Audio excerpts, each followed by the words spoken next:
Je vais vous faire une petite intro d'abord. Pourquoi ce thème? Euh, je dirais à gauche souvent, enfin dans l'arc progressiste en tout cas, on dit souvent que la transition écologique ne peut pas se faire sans justice sociale. Mais on voit aussi apparaître des postures différentes qui peuvent varier suivant les sujets et suivant les entités qui composent cet arc. À droite, à l'extrême droite, on utilise souvent le caractère, enfin, on contre l'écologie, on refuse l'écologie au titre qu'elle serait trop liberticide, trop punitive. On entend souvent parler d'écologie punitive. Force est de constater que certaines mesures dites écologiques ces dernières années n'ont pas du tout remporté l'adhésion du grand public. CF, les Gilets jaunes, qui sont partis d'une sombre histoire de taxe carbone. On y reviendra. Et puis, et du coup, voilà, la question c'est quid? Est-ce que l'écologie par nature est punitive ou est-ce que c'est la manière dont elle est pratiquée et formulée aujourd'hui qui est injuste? Est-ce que des restrictions ou des efforts doivent être demandés pour le greater good, le bien commun? Est-ce que c'est parfois nécessaire? Est-ce que la fin justifie les moyens en matière d'écologie? Si oui, sur qui il faut faire reposer ce poids et ces contraintes? Voilà, il nous semblait que ces questions étaient vraiment centrales parce qu'elles conditionnent en fait en bonne partie l'adhésion de la société, du grand public sur l'idée de faire une bifurcation, une reconstruction écologique. Et donc, avant de vous présenter les super personnes qui sont là avec nous aujourd'hui pour en discuter, on va essayer de rendre le truc un tout petit peu interactif. Et donc, on voulait vous demander à main levée, là, comme ça, qui pense parmi vous qu'en matière d'écologie, pour le bien de toutes et tous, il faut à certains moments mettre en place des mesures qu'on pourrait qualifier de coercitives ou restrictives. Qui pense que c'est une nécessité? Ok. À l'inverse, qui pense que les mesures coercitives sont de facto, par nature, contre-productives, quel que soit le sujet, ou en tout cas que, voilà, en général, on se heurte, on crée de la frustration et que c'est jamais bon de faire des limites. Ok. Ouais, vous pouvez. Ok. Ça dépend. Et parmi ceux qui viennent de lever la main, là, qui pense que imposer la ceinture de sécurité au volant a été une privation majeure de votre liberté individuelle? Je vous provoque, hein, je fais exprès. Je blague, mais je pense que l'exemple peut être intéressant à décortiquer. Donc voilà, pour en discuter, je vais les laisser se présenter, mais on a trois personnes très complémentaires et de grande qualité qu'on est ravis d'avoir avec nous. Merci d'être venus. Luc Favier, qui nous vient de la métropole de Bordeaux, Emeline Notari, qui travaille au réseau Action Climat, et Nicolas Desquinabo, qui est expert indépendant en évaluation de politique publique appliquée à la transition. Oui, bonjour à... Oui, ça marche, il faut parler un peu fort. Oui, bonjour à tous, très heureux d'être parmi vous. J'ai préparé quelques diapos, mais je ne vais pas vous assommer de chiffres très rapidement pour vous expliquer ce que c'est la métropole de Bordeaux en 2 minutes et le plan climat. Donc 28 communes, 830 000 habitants et c'est un territoire qui attire entre 10 et 15 000 personnes chaque année. Donc pour vous dire les enjeux qu'il y a derrière cette attractivité. 490 000 emplois, plus de 100 000 étudiants, et donc une empreinte carbone que l'on a mesurée, et à noter que 63% des émissions Scope 3 sont extérieures au territoire, et que l'action de la ville de Bordeaux et de la métropole, c'est-à-dire en tant qu'institution publique, ne représente et ne génère que 6% des émissions carbone. Donc c'est pour vous dire que pour réussir les objectifs du plan climat, il faut embarquer tous les acteurs du territoire, les habitants, les entreprises, etc. Rapidement, le plan climat qui a des objectifs, une trajectoire bon, voilà, qui est classique. Objectif de neutralité carbone en 2050, un territoire énergie positive, plus respirable, plus résilient. Et si on passe vite, plusieurs axes. Donc une neutralité carbone avec une trajectoire de baisse des émissions et même une stratégie de compensation avec la mobilité et les entreprises. Un territoire énergie positive avec une baisse des consommations qu'il s'agisse du patrimoine privé public et une hausse de production d'énergie renouvelable sur le territoire, avec des réseaux de chaleur, des centrales solaires. Un territoire plus résilient parce qu'il est exposé au risque d'inondation, mais il y a aussi la problématique des îlots de chaleur avec l'augmentation des températures. Et puis rapidement, pour vous dire que nous avons chiffré, enfin il y a tout un système d'indicateurs de ce plan climat, et nous avons chiffré la transition du territoire à 4 milliards d'euros, dont 2 milliards d'euros pour nos seules actions.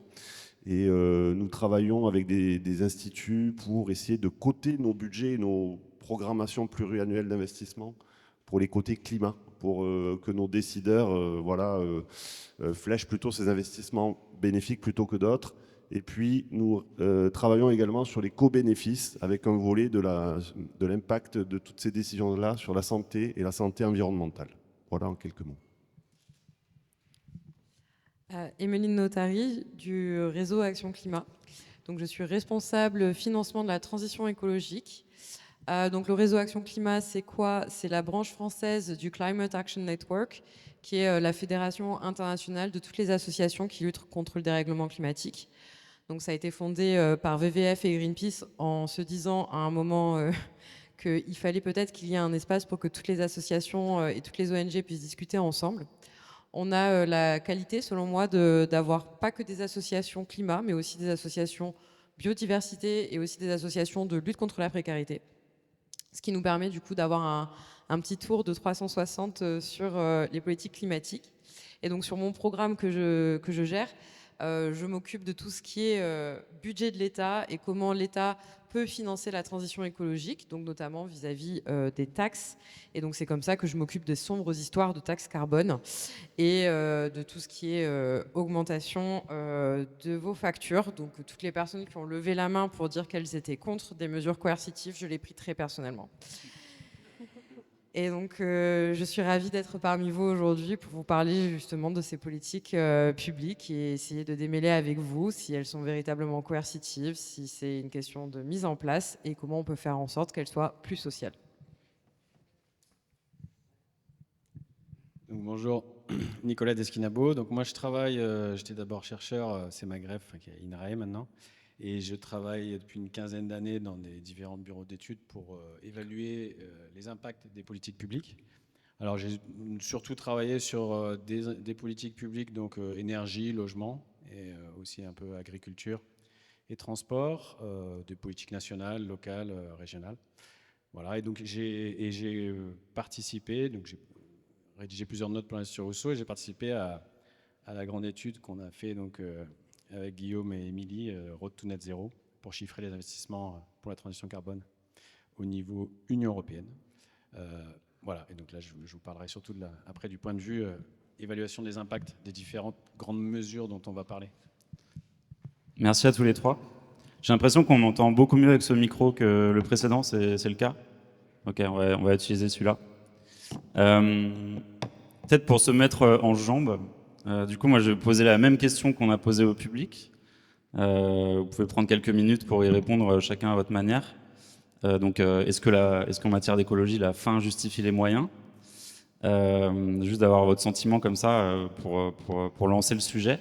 Et après, ce qu'on vous propose de faire, c'est qu'on va, plutôt que de parler un peu de manière trop générale et trop générique, de prendre vraiment des exemples concrets de mesures qui ont été débattues dans le débat public, qui ont été posées dans le débat public, voire votées ces dernières années, pour discuter ensemble de est-ce que ce sont des mesures qu'on estime être bien formulées, est-ce qu'elles sont efficaces, est-ce qu'elles sont justes socialement, est-ce qu'elles répondent à l'idée que vous vous faites, vous, qu'on se fait d'une bonne politique écologique.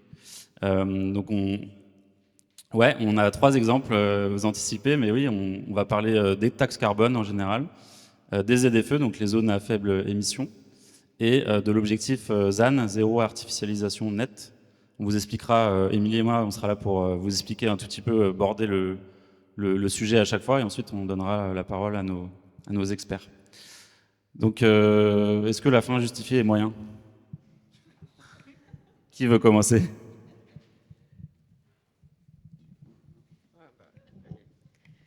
La vraie question, je pense, c'est est-ce qu'on en est à un stade où la fin justifierait les moyens? Et est-ce qu'il n'y a pas d'autres possibilités que d'en arriver à un débat assez machiavélien, pas dire machiavélique, où on en arrive à du tout pour tout? Et est-ce que c'est pas justement en refusant ces alternatives aujourd'hui qu'on en arrivera à un moment à se prendre un mur où la fin justifiera forcément les moyens ou la fin de quelque chose? Enfin, pour moi, il y a un véritable enjeu à embarquer les citoyens, les habitants, avant d'arriver au mur qu'Emeline nous décrit. Mais du coup, ça pose aussi pour moi une question de gouvernance ou de représentativité. Et moi qui travaille dans une collectivité locale ou un établissement public de coopération intercommunale, eh bien, tous les 6 ans, nous avons des élections. Et en fait, toutes ces stratégies de transition, ça demande du temps long et de la continuité. Et donc, on se heurte un peu à ça. C'est-à-dire que nos élus ont des cycles électoraux. Donc, nous, l'administration, on est là un peu pour assurer la continuité, évidemment. Mais la question que ça pose pour moi, c'est ça, c'est la gouvernance. Qu'est-ce qui peut exister d'autre? Des conseils citoyens, des conseils plus locaux, pour diffuser un peu certaines doctrines, recueillir les retours et inciter tout le monde, côté élu, à aller dans la bonne direction, évidemment, et côté des habitants, que tout ça soit suivi. Voilà la question que ça me... Bon, sur la fin, justifier les moyens. Donc moi, je dirais, enfin, on verra plus ou moins selon les 3 grandes mesures qu'on va aborder. Moi, l'analyse que j'en fais, en tout cas, c'est que ce qui a été choisi, ça a été des mesures qui ont des impacts, on verra, écologiques, alors plus ou moins, mais qui ont des impacts sociaux systématiquement négatifs et qui ont une coercition qui n'est pas du tout sur tout le monde. Et il y a eu d'autres types de coercition qui n'ont pas été choisis. Donc c'est un peu tout là-dessus qu'on pourra revenir, mais avec différents degrés, hein, avec différentes variations sur les trois exemples. C'est bon. Ok, merci pour cette réponse. Alors je vous propose qu'on commence dans le dur du sujet, sur le premier exemple qui concerne les taxes carbone et autres mesures donnant un prix au CO2. Donc ici, voilà. Ici, on est dans un cas d'école, c'est la tarification du carbone. Donc l'idée est simple, en fait l'idée c'est ce qui pollue doit coûter plus cher. Donc c'est un pilier de l'économie environnementale et ça paraît logique, en tout cas sur le papier. Donc l'idée ce serait d'affecter un prix aux émissions pour orienter les comportements. Il peut y en avoir 2 types, soit c'est une taxe directe, donc comme les TICPE, c'est une taxe fixe, donc chaque litre de carburant est taxé à hauteur d'un montant par tonne de CO2, c'est simple, c'est direct, c'est assez visible sur les factures aussi. Il y a la partie ETS. Les ETS, c'est un marché, ça veut dire que l'Union européenne fixe un plafond d'émissions qui est global. Les entreprises vont venir acheter ou vendre des quotas sur ce marché. Donc le prix fluctue pour un objectif de volume total qui devrait baisser. Maintenant, quand on parle de marché, on pourrait croire que seulement les entreprises viennent payer ces quotas et les échanger. Maintenant, au final, la personne qui paye, c'est le consommateur parce que ça se répercute directement sur les factures. Donc la justification juridique qui est derrière ça, c'est de se dire bon bah la personne qui pollue paye, donc il est un peu naturel de mettre un peu plus d'argent sur des mesures qui sur des on va dire des dépenses plus carboniques pour nous. Maintenant qu'on pose ce constat-là, aujourd'hui, le marché carbone européen, le TS2, est censé se développer. Il va se développer au niveau des bâtiments et des transports individuels, ce qui va entraîner un impact sur les factures, et on en reviendra dessus après, justement. Maintenant que le tableau est relativement brossé, désolé, problème technique. Maintenant que le tableau est relativement brossé, et avant de passer la main à nos intervenants sur cette question-là, je vais vous poser la question à vous, on le fait très rapidement à main levée aussi, c'est, selon vous, si vous deviez voter pour ou contre une taxe carbone demain, est-ce que vous voteriez pour ?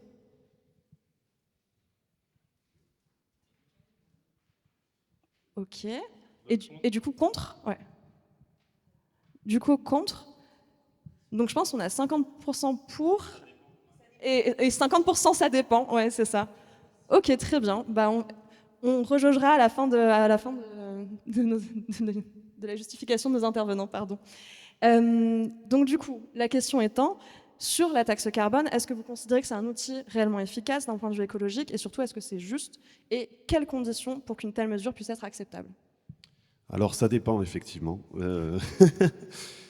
Alors effectivement, on a parlé des gilets jaunes avec tout ce qui s'est passé autour de, quelque part, la hausse du prix du gazole en fait, à la base, puisqu'il était question de réaligner le gazole sur les autres carburants dans un premier temps et ensuite de rehausser. Et du coup, est-elle acceptable sur le plan écologique et sur le plan social? Alors de façon un peu générale, pour que ce soit acceptable et donc accepté, moi je pense qu'il faut qu'il y ait une bonne pédagogie, une bonne communication et un bon débat public. C'est-à-dire en quoi la mesure proposée serait-elle bénéfique, pour faire quoi, vers quelle trajectoire, quel impact sur les gens.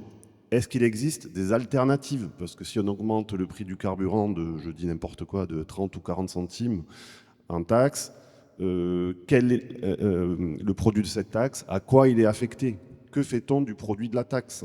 Pour financer des alternatives? Oui, non. Et est-ce que ces alternatives pourront s'adresser aux personnes socialement qui ne pourraient pas supporter cette taxe? Donc, ça nécessite aussi pour moi une transparence sur l'utilisation des fonds. Voilà, et pas que ça aille abonder le budget de l'État comme un impôt supplémentaire. Et aujourd'hui, comme on l'a dit, il y a une taxe intérieure sur la consommation des produits énergétiques et pétroliers qui est déjà très présente. Pour autant, on ne parle pas de taxe carbone et ça tombe dans le budget général de l'État sans être affecté spécifiquement à la transition. Donc quelque part, la taxe, elle y est déjà, mais elle n'est pas affectée. Enfin, il faut aussi pour moi, pour qu'une mesure soit acceptable, une certaine progressivité. C'est-à-dire qu'on ne va pas dire du jour au lendemain, j'augmente de 30 centimes. Il faut peut-être lisser ces augmentations sur la durée pour que les acteurs économiques et les habitants s'adaptent finalement, qu'ils aient le temps de s'adapter. Et donc ça veut dire, c'est un peu ce que je disais au début, des trajectoires de long cours, continues, sans aller-retour, sans changement de pied. Et enfin, donc une justice sociale pour que la mesure ne soit pas trop néfaste, c'est ce que disait Nicolas, pour des personnes qui seraient vraiment victimes et qui pourraient plus se déplacer, qui pourraient plus aller travailler ou voilà, qui seraient vraiment impactées très défavorablement par la mesure. Donc mettre un prix aux émissions, oui, mais après ça dépend comment on le fait et avec quelles conditions d'origine dans la mise en place et puis quelle gouvernance de la mesure quelque part. C'est pas seulement le débat à l'Assemblée nationale sur le budget qui dure presque un an maintenant et avant de voter le budget et qui permet de gérer ce genre de questions. Voilà.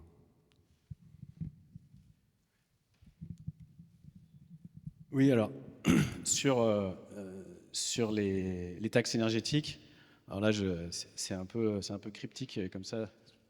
Pardon, c'est un peu cryptique le tableau. Il est pas au... J'ai proposé, mais j'explique un petit peu. Donc là, je parlais justement des différents impacts. Alors c'est difficile à mesurer en théorie. Sauf que la taxe carbone, donc là, j'ai fait un mélange, ce sera pour aussi une comparaison plus tard. Mais là, j'ai mis plusieurs taxes énergétiques qui se cumulent, parce qu'il faut savoir, il y en a plusieurs en fait. Il y a ça aussi qu'il faut avoir en tête, il y a toujours des cumuls. Il y a une taxe carbone là qui est déjà un petit peu là, mais qui a été gelée en 2018. Il y a des taxes énergétiques qui sont liées au certificat d'économie d'énergie. On va pas détailler dessus, mais il y a ça aussi qui se rajoute, qui sont répercutés sur les factures. Et il va y avoir le TS2, donc, comme ça a été rappelé, donc marché carbone sur le chauffage et le carburant qui va se rajouter. Donc là, je prends, mais là c'est conventionnel, je prends un ordre de grandeur de 20 milliards d'euros de taxes énergétiques.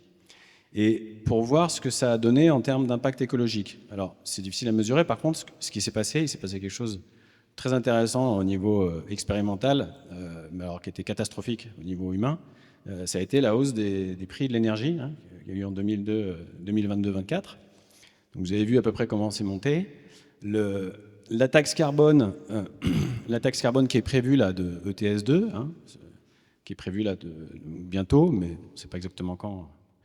Juste pour clarifier, peut-être pour que ce soit bien clair pour tout le monde, le système de marché carbone qui jusqu'à présent ciblait uniquement les grosses entreprises, là, l'année prochaine, en 2026, va être étendu aux particuliers, donc à vous et nous.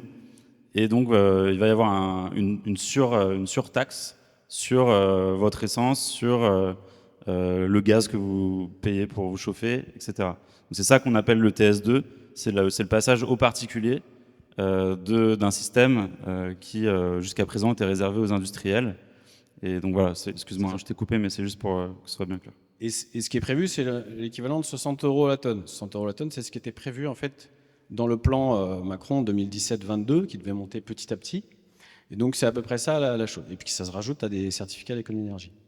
Et donc ce qui est intéressant, c'est ce qui s'est passé avec l'augmentation des prix de l'énergie. L'augmentation des prix de l'énergie a été à peu près 2 fois l'augmentation des taxes carbone qui était prévue entre 17 et 22. Donc on a à peu près, on peut voir ce qui s'est passé. Parce que c'était ça hein, l'idée, hein, c'était vous augmentez le prix des énergies plutôt carbonées il va y avoir une réduction, c'était même dans les documents de projet de loi de finances, hein, il y aura une réduction de la consommation, etc. Avec des indicateurs, des sensibilités qu'on ne savait pas trop d'où elles étaient tirées. Là, on a eu une expérience naturelle, donc dans la vraie vie, on sait ce qui s'est passé. Et donc, en gros, hein, il y a eu une baisse autour de 7-8% hein, sur le gaz et sur le carburant, avec l'augmentation x2. Donc en gros, ça aurait fait, on peut estimer que cette augmentation de la taxe carbone qui était prévue en 2017, hein, elle aurait fait donc en gros moins 3%, hein, quelque chose comme ça. Et j'ai rajouté à ça moins 3 à moins 4% des carburants fossiles. Rajoutons à ça le fait qu'il y a... Et pour le coup, il n'y avait pas de reversement pour des alternatives. Ça, la taxe carbone 2017-22, elle était magnifique, parce que magnifique, évidemment. Il n'y avait vraiment rien.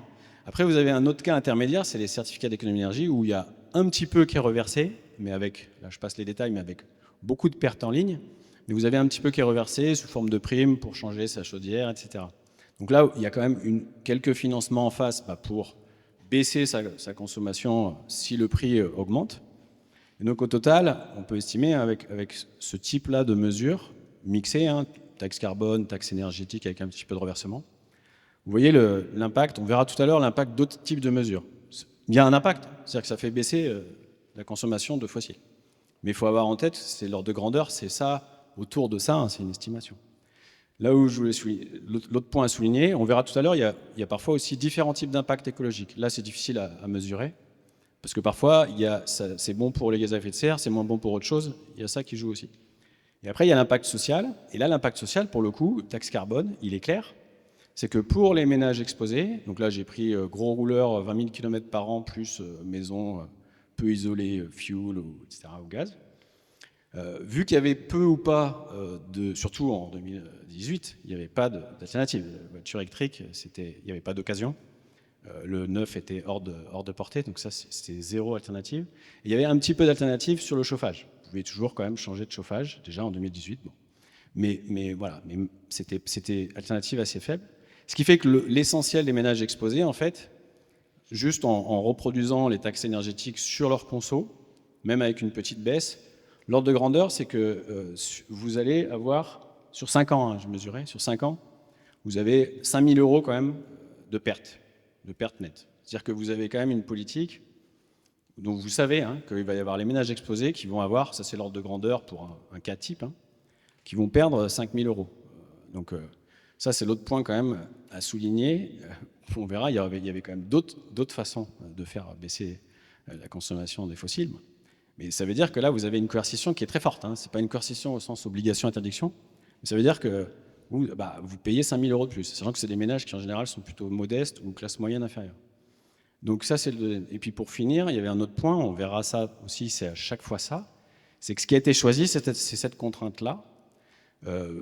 Il y a d'autres contraintes, on en parlera sur d'autres autres mesures, mais si on reste sur la partie carbone, le marché carbone, là effectivement, sans rentrer dans le détail, c'est un marché carbone par exemple qui existe pour les industries lourdes depuis longtemps, mais qui est monté en puissance petit à petit, parce que pour des raisons d'ailleurs assez légitimes, les industries disaient attention, si vous nous taxez fort, ça va délocaliser, il y aura de l'acier qui viendra que de Chine. Et donc il y a eu c'était une contrainte qui était fausse, il n'y a pas eu de contrainte, pendant longtemps ça n'existait pas en fait. Vous avez ce qu'on appelle les quotas gratuits. Et là, actuellement, ça y est, ça commençait à monter un peu, mais pas pour toutes les industries. Mais juste pour vous donner un ordre de grandeur, alors c'est le plus gros écart, hein, mais il y a aussi une taxe carbone aux frontières qui est prévue pour justement équilibrer le fait que les industries européennes vont devoir payer petit à petit une taxe carbone. Mais la taxe aux frontières, la recette qui est prévue à ce stade, c'était 1 milliard d'euros par an au niveau européen en 2027-28 par là. Donc je ne sais pas si vous voyez les ordres de grandeur, c'est-à-dire que la taxe carbone pour les ménages, là en France, ça va être autour de 8 milliards. Et la taxe carbone pour les industries, alors pour le coup extérieures, enfin pour celles qui importent en Europe, c'est 1 milliard pour toute l'Europe. C'est-à-dire qu'on est sur des ordres de grandeur qui ne sont pas du tout les mêmes. Merci. Donc si je résume juste vraiment vite fait. Donc Luc, oui sur le principe, mais ça dépend. Nicolas, de ce qu'on comprend de ce que vous venez de dire, c'est une efficacité en somme toute réduite, qui pénalise assez fortement les foyers, d'autant plus qu'ils sont exposés énergétiquement.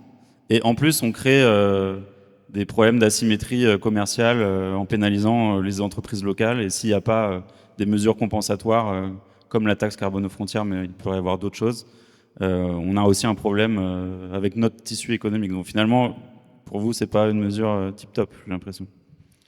Non. Là, et le seul petit bémol à ce que je dirais, mais là justement le problème c'est que maintenant on n'est plus en 2017, c'est qu'à l'époque il y avait un vrai problème sur le gaz.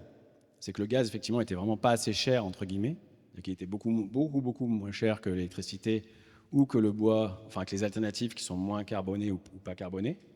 Par contre, là en ce moment, on part pas du tout de la même situation. C'est-à-dire qu'on part avec un gaz qui est déjà élevé. Il est passé à 120 € le mégawattheure, il était à 80. Donc la taxe carbone, entre guillemets, on l'a eu là. On a eu le plus 50%, mais qui était un effet de marché essentiellement. Donc c'est ça aussi, c'est d'où on part. Et par contre, deuxièmement, le diesel, enfin l'essence, le carburant, était déjà assez cher pour le coup, pour les ménages, parce qu'il y a plusieurs taxes. Et encore une fois, pour le coup, il n'y avait pas d'alternative. Donc pour le gaz, à la rigueur, on pouvait imaginer une petite montée quand c'est bas, mais pour le carburant, pour moi, il n'y a rien à... Et Emeline, alors ? Alors, moi, je vais repartir vraiment de l'exemple Gilets jaunes, parce que j'ai eu l'honneur et la chance de gérer cette crise pour l'Inter-ONG, donc une crise que je connais bien. Et comme le disait Émilie en introduction, ça part avant tout de quelque chose qu'on connaît tous, qui est la fiscalité. Et donc la fiscalité dans un cadre environnemental. Et ça a posé beaucoup la question de comment doit-on percevoir la fiscalité par rapport à nos objectifs environnementaux. Donc Émilie l'a redit, la fiscalité sur les pollutions, c'est donc ça la fiscalité environnementale, leur donner un prix plus fort. Pourquoi ? Pour pouvoir rendre plus abordable et préférable des alternatives pour pouvoir réduire la consommation. Donc, si on le comprend de cette manière-là, ça veut dire que la fiscalité environnementale, donc comme la taxe carbone, son but, c'est d'inciter au changement. Et donc, c'est là où je rejoins ce qu'ont pu dire Luc et Nicolas, c'est que pour qu'il y ait une fiscalité qui incite au changement, il faut qu'il y ait un changement qui soit possible. Et dans le cadre de la crise des Gilets jaunes, on s'est bien rendu compte que c'était un des problèmes de fond, c'était qu'en fait, la taxe carbone, l'impact qu'elle avait eu, ça avait été d'enfermer beaucoup de nos concitoyens dans des pratiques dans lesquelles ils n'avaient aucune alternative. Alors, est-ce que ces citoyens-là payaient in fine le prix des énergies fossiles, ou est-ce qu'ils payaient pas plutôt le manque d'alternatives abordables et le retard que nous avons pris dans la transition écologique ? Je ne suis pas la seule dans le secteur des ONG à parler de la crise des Gilets jaunes comme étant la crise des budgets contraints. C'est-à-dire une crise des gens qui payaient au prix fort ce manque d'alternatives. Et il fallait savoir qu'à l'époque, donc 2018, il y avait déjà 13 millions de Français qui étaient dans une sorte de dépendance à la voiture thermique. Donc vous enfermiez 13 millions de Français sur un schéma où ils n'avaient pas d'autre solution que d'être soumis à la variable du carburant pour pouvoir se déplacer. C'est encore ce que l'on va faire avec l'ITS2. Donc l'ITS2, il faut rappeler qu'il avait été mis en place comme un moyen pour financer le Green Deal. Donc le Green Deal, c'est le grand package à l'échelle de l'Union européenne pour nous permettre d'atteindre la neutralité carbone. Donc package de mesures qui est absolument essentiel, et il va falloir les financer, ces mesures. C'est là où je rejoins absolument ce qu'a pu dire Guillaume, c'est comment financer ces mesures. Et donc il est assez insensé, il l'était déjà à l'époque de la taxe carbone, continuer à enfermer ces Français dans des pratiques où il n'y a pas d'alternative, où on va simplement les obliger à payer beaucoup plus cher une forme de dépendance pour lesquelles pourtant ils ne sont pas responsables, sans pour autant envisager comment ça peut être mis en place. Et donc pour ça, il faut qu'il y ait deux jambes. D'abord, une première jambe qui est une jambe court terme, qui est une jambe d'accompagnement social. C'est bien pour ça d'ailleurs que les ONG, au moment de la taxe carbone, je le rappelle, n'avaient pas soutenu la taxe carbone. Alors, ça n'avait pas beaucoup plu au gouvernement à l'époque. Il nous avait dit, bon, quand même, vous nous avez un peu saoulés avec la taxe carbone et au final, vous n'étiez pas trop d'accord quand il s'agissait de la mettre en place. Mais il faut savoir que les ONG, quand elles parlaient de la taxe carbone, le but c'était qu'il y ait toute une partie de la taxe, donc au moins 50% des fruits de cette taxe, qui soit redistribué sous un format de revenu climat. Donc c'était un revenu qui était progressif en fonction donc de l'assiette d'impôt sur le revenu. Donc les ménages les plus précaires avaient bien évidemment le plus de revenus, etc., enfin d'aides. Et ça dépendait aussi donc de différents types de facteurs, où est-ce que vous habitez, etc. Parce qu'on sait aussi qu'on a plus d'alternatives, notamment pour se déplacer quand on est en milieu rural, etc., etc. Et la deuxième jambe qui est de développer donc des alternatives sur du long terme et qui est donc une jambe de long terme. Et si on reprend vraiment encore une fois cet exemple de la taxe carbone, qu'est-ce qui s'était passé et pourquoi on avait mis en place cette taxe carbone? Parce qu'on ne l'avait pas mis en place pour des raisons environnementales.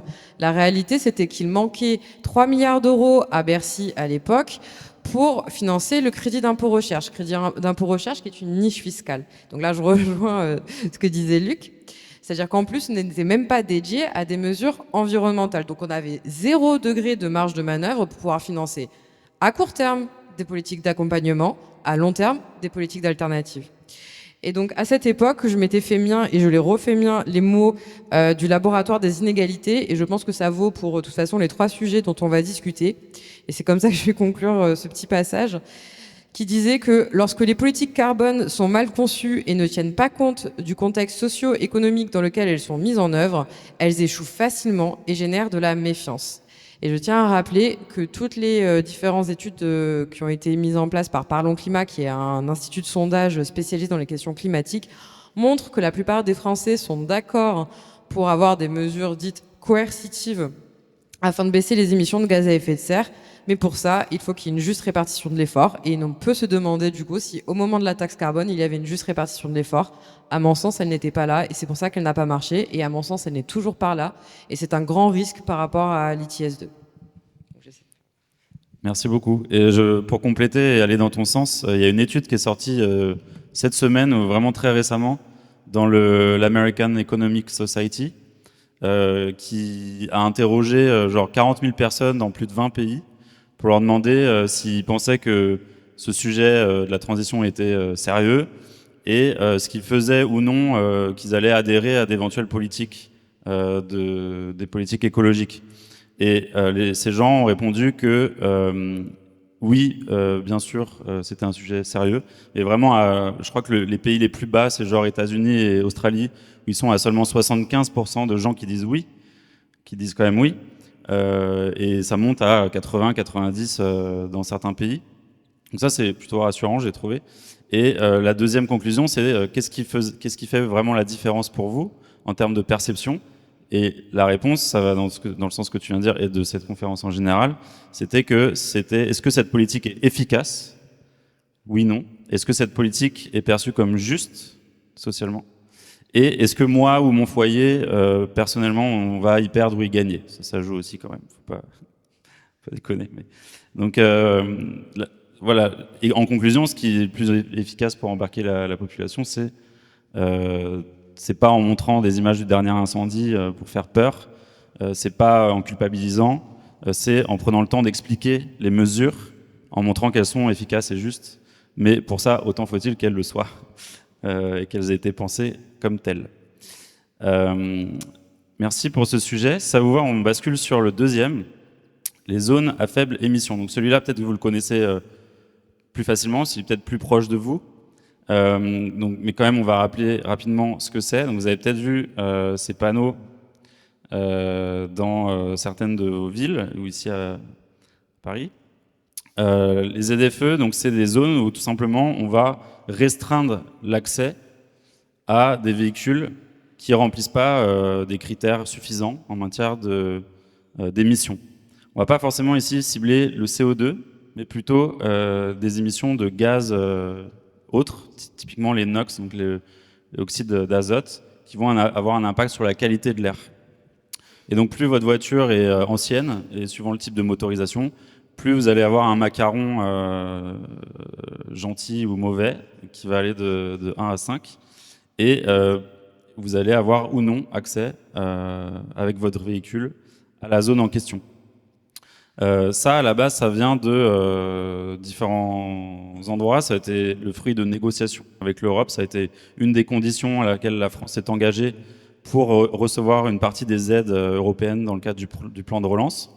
Ça a fait suite aussi à la condamnation de la France par la Cour de justice européenne en 2019, parce que depuis plus de 10 ans, on dépassait nos seuils d'émissions typiquement de N de protoxyde d'azote. Et il faut savoir que c'est quelque chose qui est décidé localement. C'est chaque municipalité qui va dire « Ok, nous, on le met en place avec tel périmètre. On choisit sur quelle période il y a des restrictions. On choisit quelle catégorie de véhicules ont le droit de rentrer ou pas. » Donc ça, c'est une mesure qui est faite à l'échelle locale. Et ce petit visuel, c'est le visuel d'un parti que je ne mentionnerai pas, qui a une flamme et un drapeau français comme logo. Pour montrer qu'il y a de la résistance aussi sur ce type de mesure. Est-ce que c'est justifié, ce type de résistance? Est-ce que vous pensez que cette mesure est efficace, juste, utile? Et on va commencer par qui veut commencer? Emeline? J'ai l'honneur de commencer.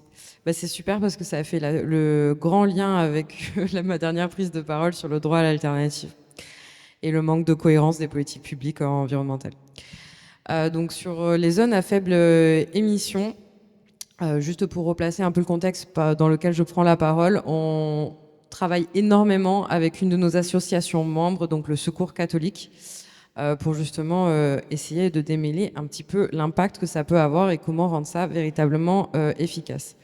Donc sur les zones à faible émission, il y a deux problématiques sociales.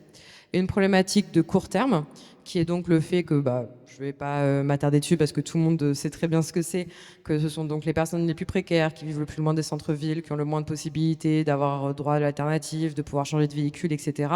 et qui donc vont subir cette interdiction. Mais il y a aussi une politique sociale de long terme, un impact de long terme, qui est le fait que le fond du problème, c'est la pollution de l'air, et que la pollution de l'air va toucher les plus précaires. Je rappelle qu'à Paris, le risque de mourir de la pollution de l'air est 5 fois plus important dans les populations les plus précaires que par rapport au reste de la population. Donc là, récemment, sur les zones à faible émission, on a eu cette idée, cette discussion, par effectivement certains partis qui ont un drapeau français et une flamme dans leur logo, de supprimer les zones à faible émission. De prime abord, on pourrait penser que c'est une solution de court terme, du coup, de supprimer les ZFE. Le problème, c'est qu'on n'a pas d'alternative pour pouvoir baisser le cadre de la pollution de l'air à long terme. Et donc, en plus, la France, qui est aussi tenue par la directive de l'Union européenne, et les résultats de la France par rapport à sa baisse de pollution de l'air va venir impacter les subventions qu'elle va pouvoir avoir pour mettre en place des alternatives. Donc, vous voyez, c'est un petit peu le chat qui se mord la queue. Donc, comment faire? En fait, la problématique est toujours la même. C'est-à-dire qu'il s'agit surtout de donner aux ZFE les moyens de leurs ambitions. Et donc en accompagnant les personnes qui sont impactées et surtout en anticipant, en proposant de véritables alternatives. Je rappelle que, par exemple, le rapport Pisani-Ferry, Selma Mahfouz, donc Pisani-Ferry qui était un économiste qui a accompagné Emmanuel Macron lors de sa première campagne présidentielle en 2017 et qui a été confié la lourde tâche d'estimer donc combien ça pourrait nous coûter d'atteindre la neutralité carbone, mais en exergue le fait que pour les politiques environnementales, il faut qu'elles soient conçues sur au moins 30 ans. Donc là, je rejoins absolument tout ce qu'on a dit, c'est-à-dire qu'en plus, on a des politiques qui pensent à 5 ans. Donc quand on est dans des cas de politique publique à 30 ans, ça laisse des difficultés pour penser des alternatives et en général, ça les laisse aux services et aux collectivités. Donc c'est vraiment cette idée d'avoir une planification de long terme des politiques de mobilité. Donc il va y avoir des conférences sur la planification des mobilités qui vont intervenir dans l'année.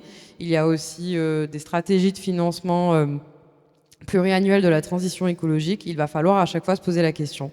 Et je pense que les deux sujets qu'on a abordés là depuis le début sont très complémentaires. C'est-à-dire qu'on a une première problématique qui est celle sur la taxe carbone, qui montre à quel point en fait on n'arrive pas à penser autrement la fiscalité que dans un but purement budgétaire. Donc on ne va pas du tout le penser comme un moyen d'atteindre en réalité des objectifs environnementaux, et donc le voir comme un levier, mais vraiment le voir d'un point de vue à ramener de l'argent pour l'État. Et dans le cadre des ZFE, on ne va pas du tout penser à l'objectif social, donc comment on baisse la pollution de l'air pour empêcher les ménages les plus précaires d'être touchés, d'empêcher tout le temps chacun, bien évidemment, mais surtout les personnes qui sont le plus en lien. Et comment on fait en sorte que tout le monde puisse du coup être poussé à avoir des alternatives. Parce qu'en réalité, si on pensait la finalité d'une mesure en dehors de simplement son impact, qu'il soit budgétaire ou qu'il soit purement un point de vue de directive de l'Union européenne, et qui quelque part est un petit peu budgétaire aussi, parce qu'il nous faut quand même nos 3 milliards par an, on pourrait penser nos politiques publiques autrement. Voilà, donc je m'arrête ici. Merci. Luc, vous avez mis une... Vous voulez parler en premier? Ok. Nicolas d'abord. Et après, on finira avec quelqu'un dont la ville a voté la mise en place d'une ZFE, donc on a un retour d'expérience de terrain. Mais, oui, avant, si vous pouvez, je vais juste pour refaire l'exercice, mais je vous rassure, pour la ZAN, je ne l'ai pas fait parce que c'est pas possible, parce que c'est beaucoup trop compliqué. Mais pour les zones à faible émission, alors pareil, là j'ai pris ce qui était prévu, c'est pas le cas par exemple à Bordeaux, hein, mais c'est ce qui est prévu, c'était critère 3, c'est-à-dire interdire les diesels d'avant 2011. Hein. Là il y en a déjà, c'est déjà le cas sur plusieurs métropoles, pas sur toutes. Mais si vous faites donc cette mesure-là, et je la prends à alternative actuelle, hein, c'est-à-dire voilà, qu'est-ce qu'il y a en globalité de politique publique.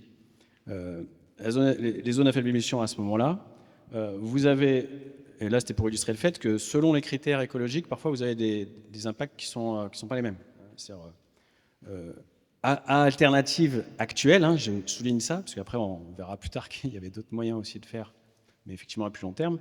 À alternative actuelle, le ménage à qui on est dans cette situation ne va donc pas exploiter entre guillemets son diesel jusqu'à la fin. Les ménages modestes, souvent c'est en troisième main avec le diesel de 2011, donc il doit racheter, s'il veut continuer à circuler, il va acheter une essence hein, principalement pour pouvoir être conforme à la ZFE. Et donc avec ça, juste je souligne un petit point, c'est qu'il va, en théorie, on espère qu'il ne va pas racheter un diesel d'après 2011, parce que je ne sais pas si vous vous rappelez, Dieselgate, c'est que les diesels d'après 2011 sont pires que ceux d'avant 2011. Donc aussi, il y a des petits problèmes de calibrage hein, parfois sur ces choses-là. Par contre, les essences, il n'y a pas photo, les essences sont moins problématiques en oxyde d'azote, hein, les essences d'un peu après. Donc si vous faites ce mouvement-là, par contre, les essences consomment plus. Alors, l'objectif principal, c'est les oxydes d'azote. Hein. Donc ça, j'ai juste résumé c'est dans le benchmark de l'ADEME hein, qui est disponible en ligne, vous pourrez voir, c'est toutes les évaluations qu'il y a eu des ZFE, parce qu'il y en a eu plein d'autres en Europe.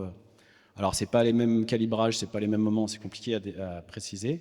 Mais en gros, souvent, vous êtes entre moins 5 et moins 15% attribuables à la ZFE hein, de baisse des oxydes d'azote. Parce que quand vous voyez des cartes qui se comparent dans le temps, par contre, c'est pas du tout lié aux ZFE. C'est lié au fait que le parc se renouvelle naturellement. Par contre, les ZFE, ça accélère ça éventuellement. Et il y a une comparaison. Par exemple, ils font des comparaisons là où il y a des ZFE et un peu loin, en espérant que l'air n'est pas arrivé pour pouvoir bien comparer. Enfin, c'est pas simple. Hein. Mais si vous voulez, mais c'est clair qu'il y a quand même un effet. Par contre, en fossile, vous avez un effet qui augmente, parce que l'essence, ça consomme plus. C'est pas l'objectif principal, mais il faut avoir quand même ça en tête. Et après, l'objectif, et là, en termes d'impact social, c'est ça.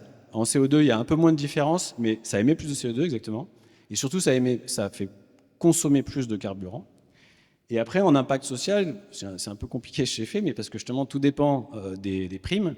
Or, c'est ça que je voulais souligner aussi, hormis le fait qu'il y a plusieurs types d'impact écologique, c'est que les primes, je ne sais pas si vous avez noté, parce que moi au début je ne l'avais même pas vu cette histoire. Les primes à la conversion. La prime à la conversion, pardon. C'est que les primes à la conversion. Les aides qu'on vous donne pour changer de véhicule et aller vers de l'électrique. C'est ça, bon. Alors, prime à la conversion, typiquement pour passer d'un vieux diesel à une essence déjà, éventuellement un électrique, mais c'est quand même assez rare.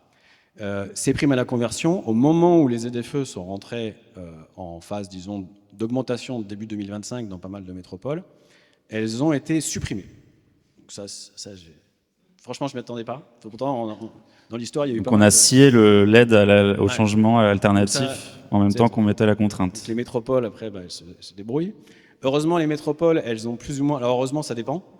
J'ai pas fait tout l'inventaire, c'est très complexe. Mais les métropoles ont des aides locales très très variables selon les métropoles. Bon. Et puis après, vous pouvez éventuellement avoir un leasing électrique, passer électrique. Là, c'est là où on viendrai plus tard. C'est que si vous voulez faire baisser vraiment tout fortement, hein, les factures, etc., c'est le passage électrique. Sauf que le leasing aussi, il va rester à peu près au même niveau à peu près. Hein. Il va rester à 50 000 personnes. 50 000 personnes en France.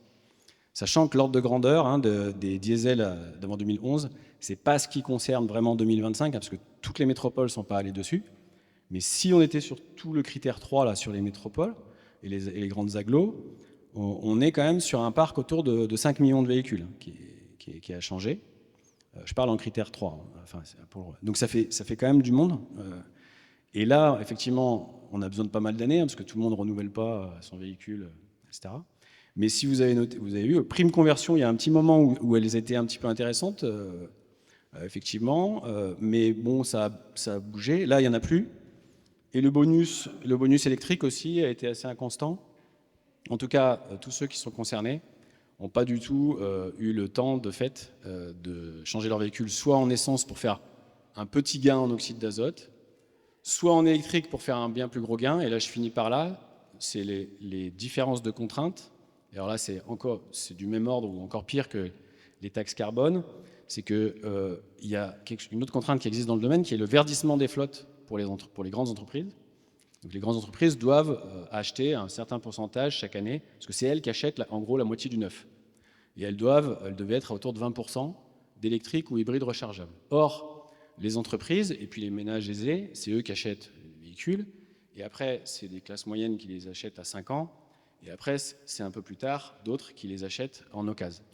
Or, les grandes entreprises, parce que c'est des grandes entreprises hein, qui sont soumises à cette obligation, elles n'ont pas respecté l'obligation de verdissement des flottes, mais il ne s'est rien passé, il n'y a pas eu d'amende, et on a baissé le taux, l'objectif qu'elles doivent atteindre. Donc là aussi, je vais revenir là-dessus, c'est-à-dire qu'il y a eu une baisse de contraintes d'un côté, qui pour le coup était une contrainte des entreprises qui aurait pu faciliter la mise en œuvre de la contrainte qui était sur les particuliers, parce qu'il y aurait eu plus d'occasions électriques. Donc ça, c'est aussi quelque chose qui s'est passé début 2025 qui est assez marquant. Bien, alors la ZFE, vaste sujet, assez éruptif, qui est source d'opposition à peu près dans toutes les villes et encore aujourd'hui en 2025, puisque, alors effectivement, l'État avait été condamné pour inaction pour la qualité de l'air dans les grandes villes et dans les grandes agglomérations. Donc la loi a prévu ce dispositif qui, sur le principe, partait d'une bonne idée. Mais ensuite, les choses se sont complexifiées parce que la mesure a déjà été mal calibrée. C'est-à-dire que tout a été basé sur ces vignettes critères, basé beaucoup sur l'âge du véhicule, sur sa motorisation, sur le niveau d'émission. Mais vous pouvez tout à fait acheter un SUV Rolls-Royce qui consomme 28 litres au 100 et vous avez un critère 2, je pense, à peu près. Donc ça veut dire que vous pouvez venir avec un truc super lourd. Donc déjà, la mise en œuvre pratique du système, elle est un peu incompréhensible ou elle loupe un peu sa cible. Donc rien que ça, c'est le défaut d'origine, quoi. Qui fait que la mesure est parfois pas très comprise, et même nous, parfois, on a du mal à la défendre. Alors, au-delà du CO2, c'est plutôt une mesure sur la qualité de l'air, donc sur la qualité de l'air et sur l'impact sur la santé. Alors, c'est vrai qu'il y a, je crois, de l'ordre de 40 000 décès prématurés par an qui sont générés par cette pollution atmosphérique, et c'est les habitants des centres urbains denses et des villes qui sont plus exposés, et donc, il fallait faire quelque chose.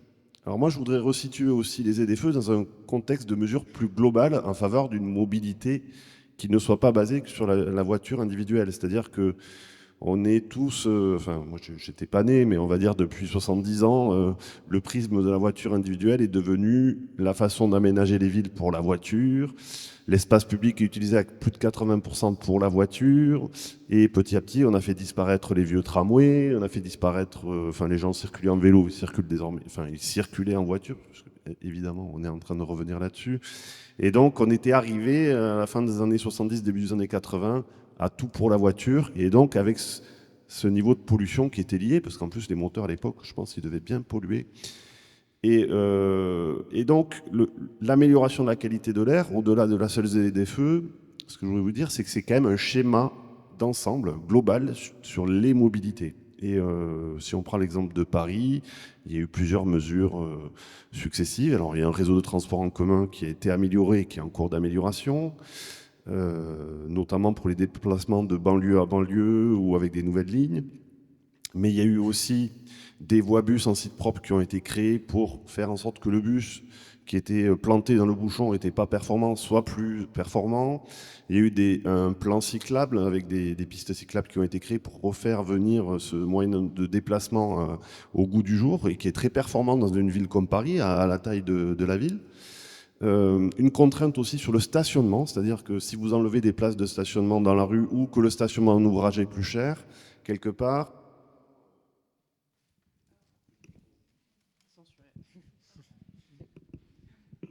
Oui, notamment sur le lieu de destination, c'est-à-dire vous partez de chez vous, si vous avez une solution pour vous garer, ok, mais si vous allez quelque part ou faire des courses ou travailler ou je ne sais quoi faire, si vous n'avez pas l'assurance d'avoir une place devant, pas cher, etc., vous commencez à réfléchir. Donc ça veut dire que c'est un ensemble de... La mobilité, c'est pas que la ZFE, quoi. En fait, il faut le voir comme une des très nombreuses mesures et des stratégies de long cours, comme je le disais tout à l'heure, qui concourent à modifier nos habitudes. Moi-même, quand j'ai commencé à bosser il y a 25 ans, on ne réfléchissait pas de la même façon qu'aujourd'hui, mais on avait déjà cette idée qu'il fallait massifier les transports en commun, etc. Si j'en viens ensuite à la ZFE, la procédure a voulu qu'il y ait une concertation citoyenne, heureusement. Et ce qui est ressorti des débats, en tout cas à Bordeaux, c'est que ça venait vraiment mettre en évidence un peu des fractures dans la société. Donc sociale, on l'a dit, avec des niveaux de revenus qui font que certaines personnes ne pouvaient pas changer leur voiture et étaient un peu piégées par ce dispositif. Mais aussi spatial. Quelque part, c'est comme si on remettait des barrières d'octroi aux frontières de la rocade bordelaise. Vous quittez la rocade de Bordeaux, vous rentrez dans la ZFE aujourd'hui, depuis le 1er janvier. Et donc, c'était une opposition un peu rural-urbain ou, on va dire, centre d'agglomération, périphérie. Et on s'est rendu compte que beaucoup de personnes qui venaient aux réunions publiques organisées pourtant dans le périmètre et dans les communes de la métropole venaient même des communes du Médoc ou de la Haute-Gironde. Et en fait, c'est aussi une notion de coopération territoriale, c'est-à-dire comment on s'adresse à nos voisins, quel impact la mesure qu'on prend sur son territoire, ça a pour ses voisins. Et puis, cette ZFE était imposée par la loi. Alors, le législateur avait quand même prévu des dates de mise en application et des niveaux d'exigence minimale qui étaient vraiment basés sur les mesures de la qualité de l'air et de la pollution, dont Bordeaux ne faisait pas partie des villes les plus polluées et les plus impactées. Donc, on a pu un peu laisser les villes comme Paris ou Lyon essuyer les plâtres. Et on est arrivé un peu dans un second temps. Et donc, de nombreuses études ont été réalisées. Et on a testé les différents scénarios, interdiction des véhicules non classés, interdiction jusqu'à critère 5, 4, 3. Bon. Critère 3, pour vous donner une idée, si on avait interdit les véhicules jusqu'à critère 3, c'était 110 000 véhicules particuliers de gens habitant dans la métropole, donc je ne parle pas des voisins, qu'il aurait fallu interdire. Et puis après, il y avait un certain nombre de poids lourds et de véhicules utilitaires qui étaient en proportion. Et l'impact sur la qualité de l'air, sur les NOx, sur le dioxyde d'azote, etc., était de 6,3% de baisse attendue. Donc, quand nos élus ont vu 105 000 véhicules versus moins 6% de baisse de la pollution, en fait, la mesure est apparue comme socialement insupportable et avec des résultats finalement plutôt faibles. Donc, qu'est-ce qui s'est passé au final? Après, je vous fais un résumé rapide, mais ça a duré des années, cette concertation. Au final, seuls les véhicules non classés sont interdits aujourd'hui. dans l'intra-rocade. Pour autant, les élus agissent, ont décidé d'agir et ont pris d'autres mesures. Tout d'abord avec un schéma des mobilités, un peu comme à Paris, qui prévoit le développement de bus express, d'extension de tramway, un plan vélo, création de parkings relais en périphérie. Et puis, on a décidé de doter cette ZFE de mesures d'accompagnement. Alors, cet accompagnement, c'est quoi? C'est que vous avez droit à 24 jours si vous êtes avec un véhicule non classé et que vous devez venir ou dans le périmètre. Pendant 24 jours, vous pouvez venir. Vous avez droit à des dérogations pour venir, par exemple, à l'hôpital ou pour accompagner quelqu'un. Vous pouvez aller au parking relais. On a fait des périmètres dérogatoires pour aller au parking relais, vous garer et prendre le tram ou le bus. Vous avez droit aussi à... Oui, les dérogations, ouais, donc j'ai tout listé. Ensuite, vous avez droit à des aides pour remplacer votre véhicule. Des aides qui peuvent aller jusqu'à 6 000 € pour un particulier et 10 000 € pour un professionnel. Parce qu'on sait qu'un artisan ou une PME, pour changer un véhicule industriel, c'est très coûteux. Et donc, il y a eu tout un système d'aide avec un barème très complexe, bien sûr basé sur les revenus. Et puis, nous aidons donc le changement de véhicule neuf, le rétrofit aussi, c'est intéressant, c'est-à-dire que vous avez un véhicule que vous pouvez transformer. On n'est pas obligé de changer de véhicule. On vous offre aussi pendant 6 mois un abonnement de transport en commun ou un abonnement à un système de vélo en libre service. Voilà, donc il y a tout un panel de mesures qui sont... Alors, moi, je reçois tous les courriers maintenant, depuis le 1er janvier, et je peux vous dire que j'en reçois des centaines par mois, pour autant, alors que c'est la ZFE à minima qu'on a mis en place, hein, avec que les véhicules non classés, des dérogations, des aides, enfin on a tout déployé, des gratuités des transports pendant 6 mois. Pour autant, je reçois, allez, on va dire, au moins 200 courriers par mois, et le succès ne se dément pas. Et... parce qu'en fait, ça vient attaquer ce concept finalement de liberté de se déplacer. Ça vient attaquer ça, quoi. J'ai besoin de me déplacer, de prendre une voiture. J'ai pas envie de réfléchir. Et puis si ce jour-là, j'ai vraiment envie d'aller en voiture, je peux pas.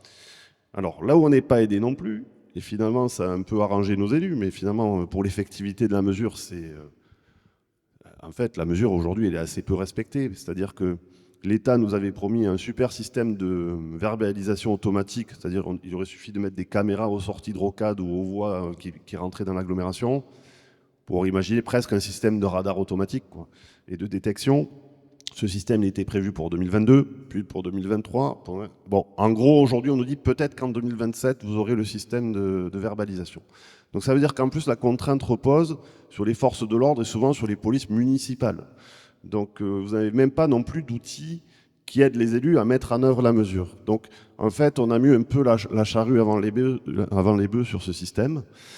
L'avenir du système, alors on l'a dit, il est un peu en suspens. Alors est-ce qu'il faut tout jeter et on va avoir du mal parce que déjà l'État va perdre de l'ordre de 3 milliards d'euros d'aide par an qu'il faudra rembourser. Et pour autant, la mesure pourrait avoir un intérêt, puisque l'idée était quand même d'enlever les véhicules les plus polluants des centres-villes, pour les habitants des centres-villes, mais pas que.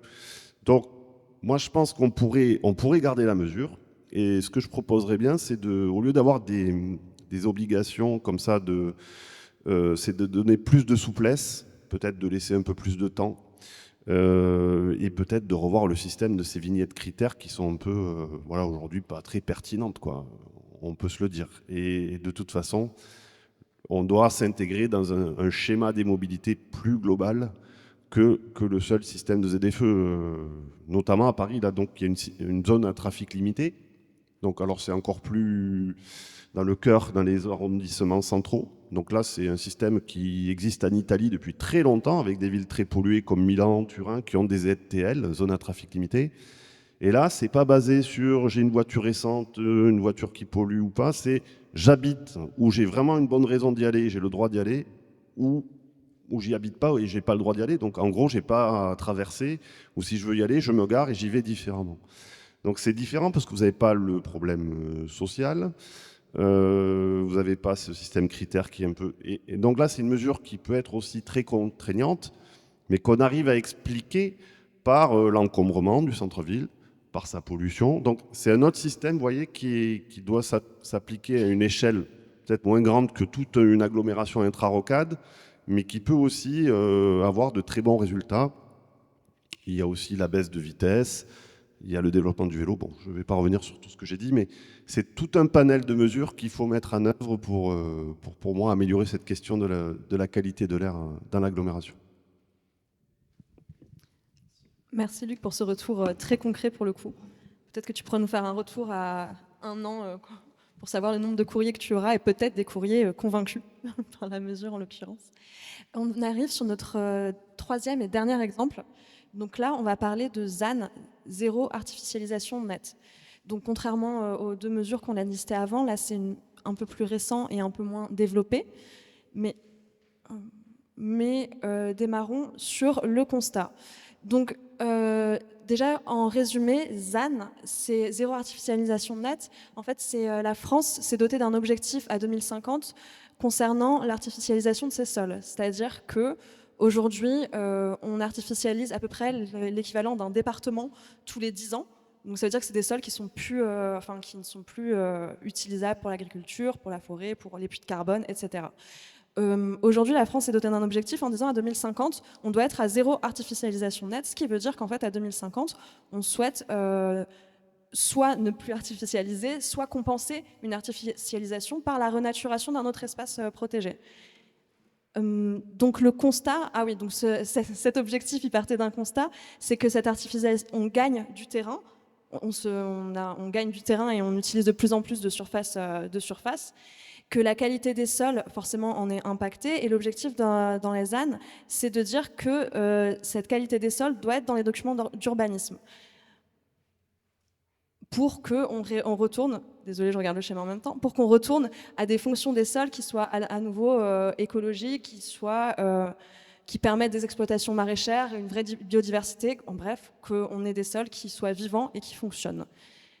Sur cet objectif-là, l'idée à garder en tête, c'est que les secteurs responsables de l'artificialisation des sols, on en a 3, et en fait, le majoritaire, c'est l'habitat. 43% des surfaces bétonnées, c'est de l'habitat en fait. Donc il y a un véritable enjeu, parce qu'en fait, dire qu'on veut diminuer l'artificialisation d'ici à 2050, ça veut dire que soit on densifie plus, soit on construit moins d'habitation. Donc c'est un vrai enjeu, et c'est vraiment la question qu'on va vous poser aussi là sur l'avis sur la ZAN. C'est, encore une fois, pour vous, quelle est l'efficacité de cette mesure? Quels sont ses enjeux? Et comment faire pour la mettre en place d'une manière qui serait, on va dire, pérenne et utilisable?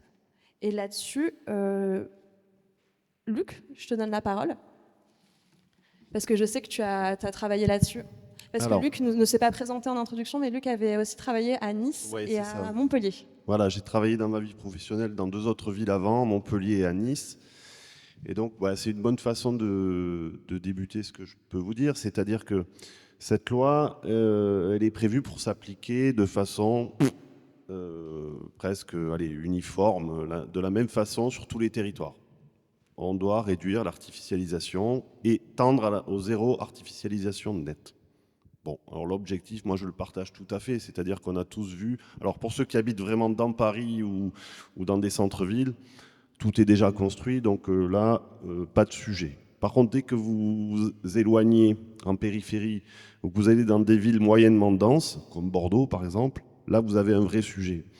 L'intérêt c'est quoi? C'est de cesser d'artificialiser, qui a des effets délétères pour la biodiversité, on l'a dit, mais aussi pour le retour de l'eau dans le milieu, c'est-à-dire que la perméabilisation des sols, c'est-à-dire que si on continue à tout s'aménager avec des rues, des avaloirs, des tuyaux qui renvoient à la station d'épuration ou qui renvoient à la Seine, bon, mais l'eau, elle ne s'infiltre plus, elle ne vient plus nourrir la nappe et les sous-sols. Bon.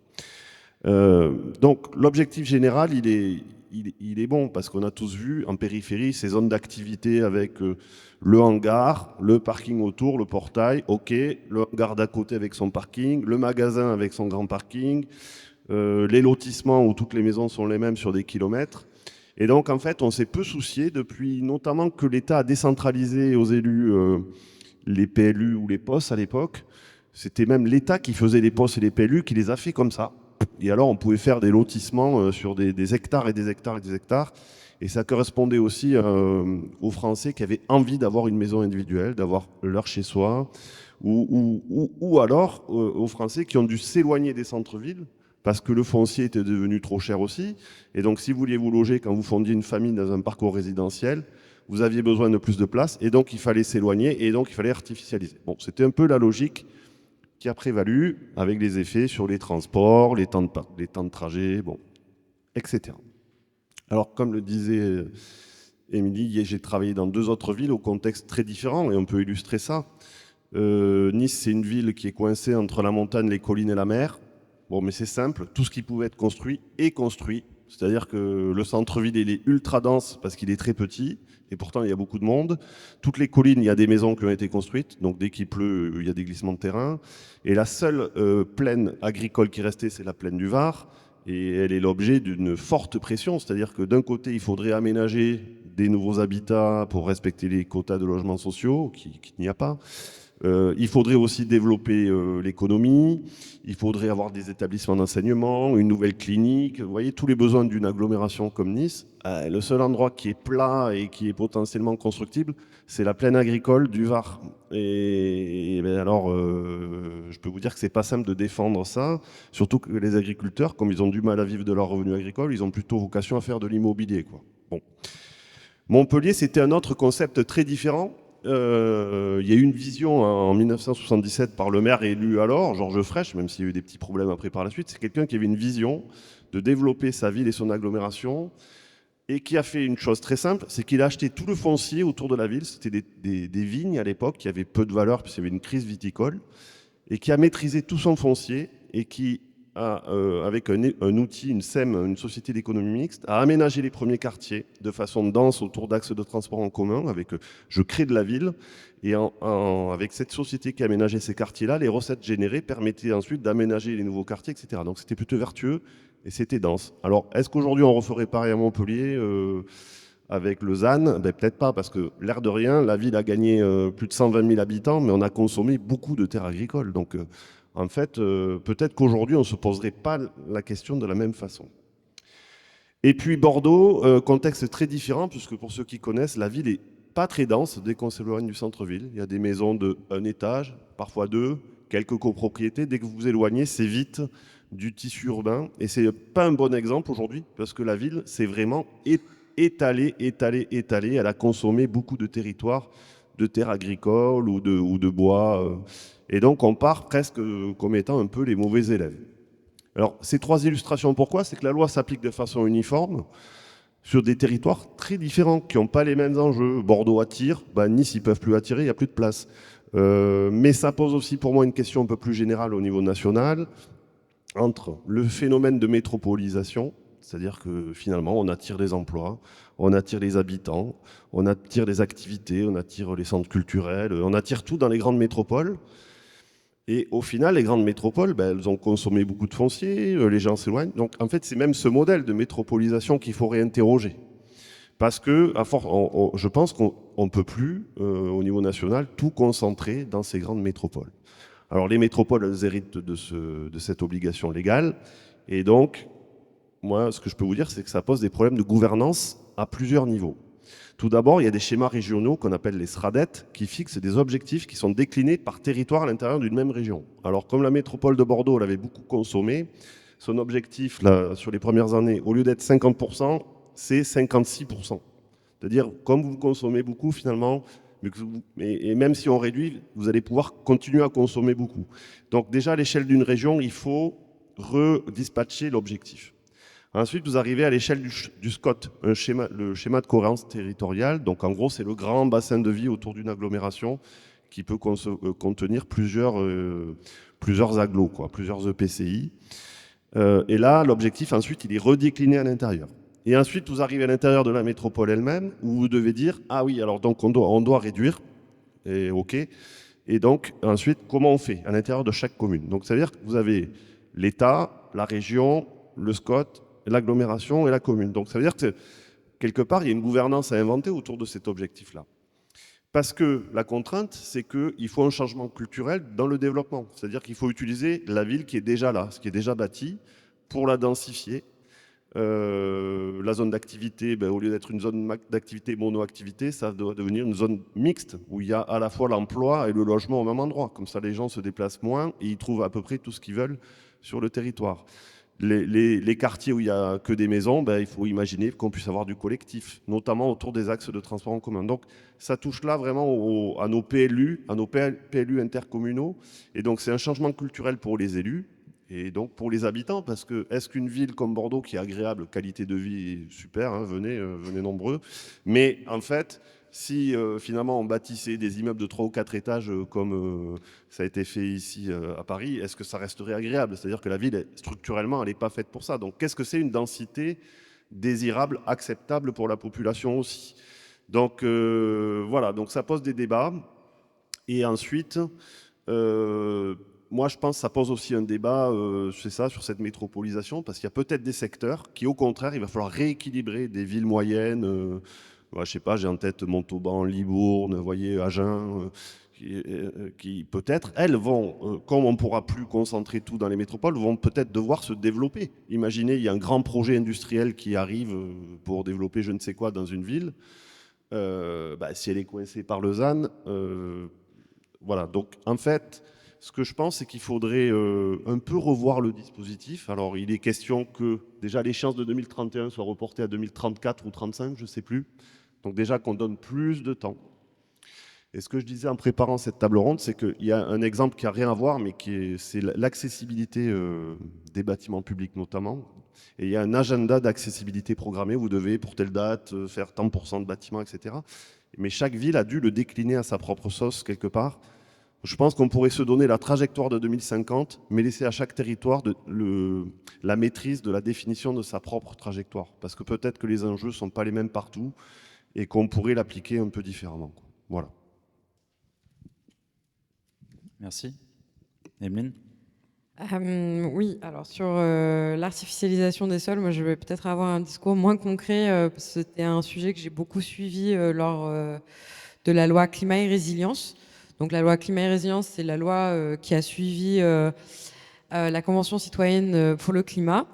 Et donc, je rappelle que l'artificialisation est la plus grosse menace sur la biodiversité. Donc, sur l'axe se loger, donc biodiversité, c'était forcément l'enjeu prioritaire. Et à l'époque, j'avais beaucoup travaillé dessus. Vous comprendrez à la fin de cette table ronde que j'ai eu une vie professionnelle très enrichissante de plein de sujets qui ne posent pas du tout problème. Et sur l'artificialisation en elle-même, ce que je trouve très intéressant et qui rejoint en fait au final ce qui a été dit précédemment, c'est ce manque de concertation avec les régions qui allaient devoir le mettre en place. Donc la première problématique qu'on a vue, ça a été la problématique de la définition elle-même de l'artificialisation, parce qu'on parle beaucoup d'artificialisation, mais en fait on va souvent confondre artificialisation et imperméabilisation. C'est-à-dire que vous allez couler du béton et vous allez considérer que du coup c'est artificialisé.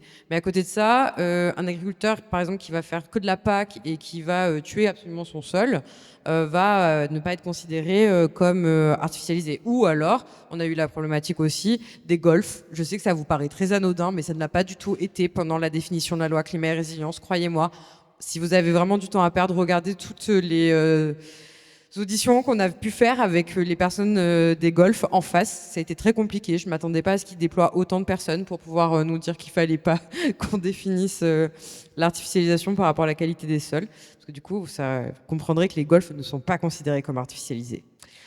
Donc cette définition même de l'artificialisation pose la question par la suite des objectifs que l'on s'est fixés. Sur la définition en elle-même, la grosse problématique qu'on a eue a été donc, en fait, ça a réveillé vraiment tout le monde. C'est-à-dire que vraiment, c'était ultra caricatural, les associations d'un côté, Amazon de l'autre, parce qu'il y avait la grande problématique de est-ce qu'on prend en compte ou pas les entrepôts de stockage dans le cadre de la définition. Ah ben oui, je suis bien d'accord avec vous, mais non. Apparemment, pas tout le monde était d'accord. Donc ça a donné lieu à quelque chose d'assez improbable. La question aussi de est-ce que justement quand une collectivité fait un parc urbain qui respecte donc le cycle naturel de l'eau, etc., est-ce qu'on considère que c'est artificialisé ou pas? Je vous donne en mille, on considère que c'est artificialisé. C'était pas la volonté des associations. Je m'enlève de cette erreur-là. Donc en fait, ça a donné lieu à beaucoup de débats économiques dans le cadre même de la définition. Donc c'était très révélateur de comment les décisions sont prises dans des cadres de lois comme ça, très globales, qui vont avoir un impact auprès des régions et auprès de toutes sortes de collectivités, mais aussi auprès de tous les citoyens, parce qu'on le rappelle, la question de l'artificialisation, c'est aussi la question de un projet de vie, qu'est-ce qu'on accepte à côté de chez soi, quelle est la ville qu'on accepte pour demain, etc. Et donc pour ça, on avait fait une convention citoyenne pour le climat, mais on n'a pas du tout écouté les résultats des personnes qui ont travaillé dessus pendant 2 ans. Donc, encore une fois, on est sur ce schéma de quel est l'objectif que l'on va chercher derrière. On a eu énormément de retard aussi sur l'artificialisation, parce que en fait, il y avait une première COP biodiversité. Ah ouais, ça date, hein, en 2010, qui prévoyait donc de diminuer le rythme d'artificialisation des pays les plus industrialisés. La France étant un des pays qui est le plus artificialisé en Europe, s'était engagé en 2010 à réduire son artificialisation. Donc si on avait respecté à ce moment-là notre vision de long terme, on n'arrêterait peut-être pas, on demanderait peut-être pas aux collectivités d'à la fois créer créer de nouvelles villes du jour au lendemain. On a la problématique de l'artificialisation en ce qu'on ne prend pas en compte, là par exemple, les entrepôts dans le cadre de l'artificialisation, mais on n'enlève pas dans le cadre de l'artificialisation les obligations qu'ont les collectivités de créer des logements sociaux. Donc Amazon peut développer un entrepôt de stockage. Ça peut donner lieu à discussion et négociation si c'est artificialisation ou pas artificialisation. Par contre, vous créez des logements HLM, là c'est de l'artificialisation et vous avez l'obligation sur votre territoire de diviser par 2 le rythme d'artificialisation tout en construisant du coup des logements sociaux. Donc encore une fois, on se retrouve dans des politiques qui ne sont pas seulement des politiques de confort, mais qui sont aussi dans des cadres de politique sociale. Et enfin, je dirais que la dernière grosse problématique qu'on a eue et qui rejoint totalement ce qui a été dit précédemment sur le manque de cohérence, c'est-à-dire qu'on va appliquer donc les objectifs de manière indifférenciée. Donc l'objectif premier est donc diviser par 2 le rythme d'artificialisation. Mais ce n'est pas diviser par 2 le rythme d'artificialisation national, c'est diviser par 2 le rythme d'artificialisation secteur par secteur. Donc concrètement, vous avez ultra artificialisé sur les dernières années, vous avez bien développé votre ville, vous avez bien réussi à ce qu'elle devienne attractive, etc. On va prendre la manière dont vous artificialisez dans les années 80 par rapport à aujourd'hui, donc vous avez un rythme d'artificialisation qui va être très important. Par contre, vous avez des territoires qui sont plutôt ruraux, qui n'ont pas été forcément développés dans les dernières décennies, qui là potentiellement peuvent bénéficier d'un sursaut économique, etc. Et qui pourtant vont du coup voir un objectif de diviser par 2, alors qui est extrêmement moindre. Enfin, concrètement, vous faisiez 20 km par jour d'artificialisation dans les années 80, aujourd'hui vous en avez 10, vous en faisiez 3 dans les années 80, vous en avez 1,5 aujourd'hui. Donc ça n'a aucun sens. En fait, on vient pénaliser les collectivités qui ont plutôt bien géré leur territoire sur les années précédentes. Donc on reste dans le cadre de politiques qui sont très difficilement calibrées. Et pour l'avoir vraiment vécu de l'intérieur, la loi climat et résilience, et là je sais que c'est un peu niveau café du commerce, mais honnêtement c'était la réalité.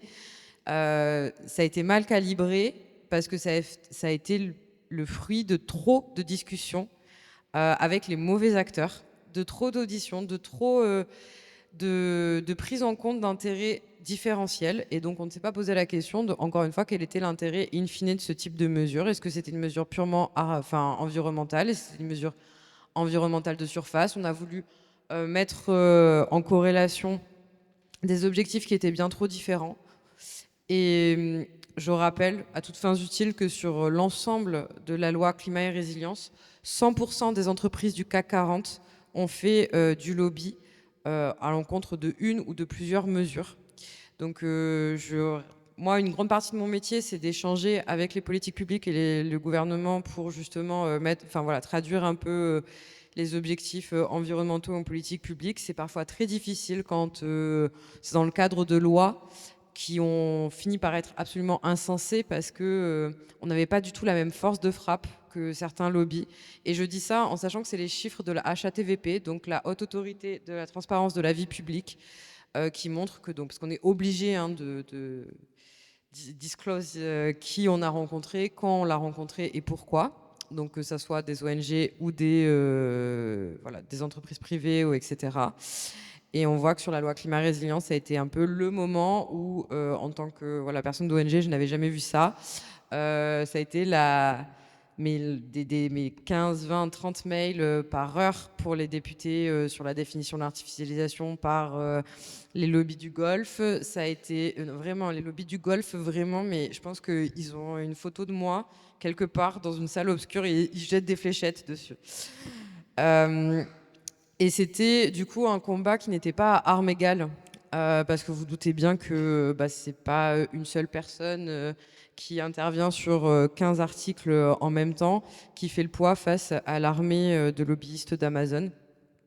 Et donc l'accès à la décision publique et à l'influence de la décision publique n'est pas la même pour tous. Et l'artificialisation a été, la définition de l'artificialisation et la manière dont on a mis en place cette politique publique, elle a été très très révélatrice. Les collectivités n'ont pas été consultées, les experts du secteur, moi en tout cas dans le cadre de cette de la loi climat résilience, je n'ai pas entendu de collectivités qui ont été consultées, donc peut-être certaines, je ne veux pas non plus faire trop de généralité, moi j'en ai pas eu autour de la table. Les ONG, on a été consultés, mais un peu comme le tiers-État. Et on a vraiment, les scientifiques ont été consultés en amont et les gens qui étaient à l'origine de la loi, qui était la Convention citoyenne pour le climat, n'ont pas été consultés. Donc ça a donné lieu à un peu ces objectifs qui sont ubuesques, on va pas mentir. Hein. Pourtant, Dieu sait que il faut agir sur l'artificialisation des sols. C'est encore une fois la plus grosse menace sur la biodiversité. On s'en rend pas forcément compte, mais parce que la biodiversité est un peu le parent pauvre de l'action écologique, mais je dis ça en travaillant pour le climat, donc je me permets de le dire. Il va falloir qu'on agisse là-dessus, et la France est un des pays les plus artificialisés d'Europe. Donc il va vraiment falloir qu'on agisse là-dessus.